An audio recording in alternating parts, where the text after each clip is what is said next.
These latest headlines from ABC15 are sponsored by Lerner and Rowe Injury Attorneys. One call, that's all. I'm Faye Fredericks with your top stories from ABC15 Arizona.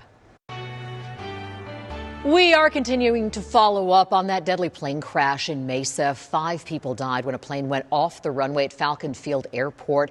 Today, investigators have identified the victims. They're 43-year-old Spencer Lindahl, 48-year-old Rustin Randall, 44-year-old Drew Kimball, and 12-year-old Graham Kimball. One person on the plane survived and is hospitalized with burn injuries. Driver of the car involved in this also died but has not yet been identified. Plane was trying to take off when it appears to have gone through a fence, hit the car, and went up in flames in a field across Greenfield Road. Today, road closures continue along Greenfield between McKellips and McDowell. For your safety, we ask the community avoid this area. Obviously, the investigation is going to take a while. The NTSB and the FAA are now both involved in the investigation. Man sentenced to serve decades in prison after pleading guilty to 2 first-degree murder charges. Maricopa County Attorney's Office says Timothy Bernal shot and killed Chad Munoz in May of last year while trying to become a member of the Mexican mafia. Then, the Attorney's Office says during the investigation, law enforcement identified him as a suspect in the murder of Austin Mole that February. Both murders happened while Bernal was on probation for aggravated assault. He'll serve 48 3/4 years behind bars. Control of the state legislature is still up for grabs. Here's a look at some of the closest contests, beginning with Senate District 4. Democrat Christine Marsh now just 38 votes ahead of Republican Corrine Werner. In Senate District 23, Democrat Brian Fernandez has an 848 vote lead over Republican Michelle Alther.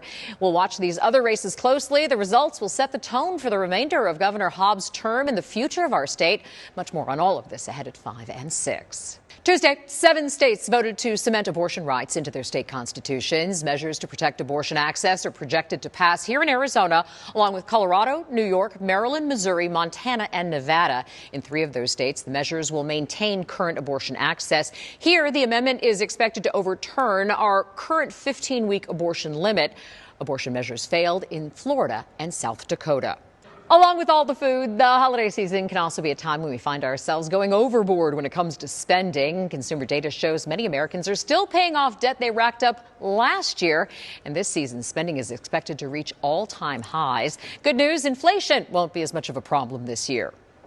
We do know that in many ways, inflation has gotten better than it was last year, particularly when it comes to goods, which is great news for consumers. The best thing to do is to really make a plan before you start spending. Ideally, we want to use our savings and not debt to fund those purchases.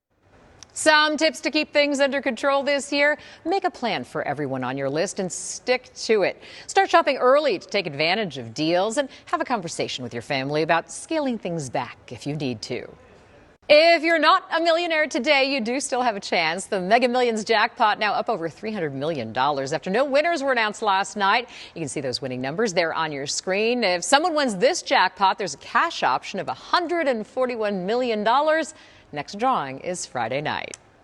Veterans Day is this Monday. That means the Phoenix Veterans Day Parade. Parade rolls through town starting at 11 a.m. near Central and Montebello. Celebrity Grand Marshal this year will be Diamondbacks legend Luis Gonzalez. Our Nick Saletti and Christine Stanwood will also be there, taking you along the parade route. Stream it live starting Monday morning at 11 on our Facebook and YouTube pages or on the ABC15 TV streaming app.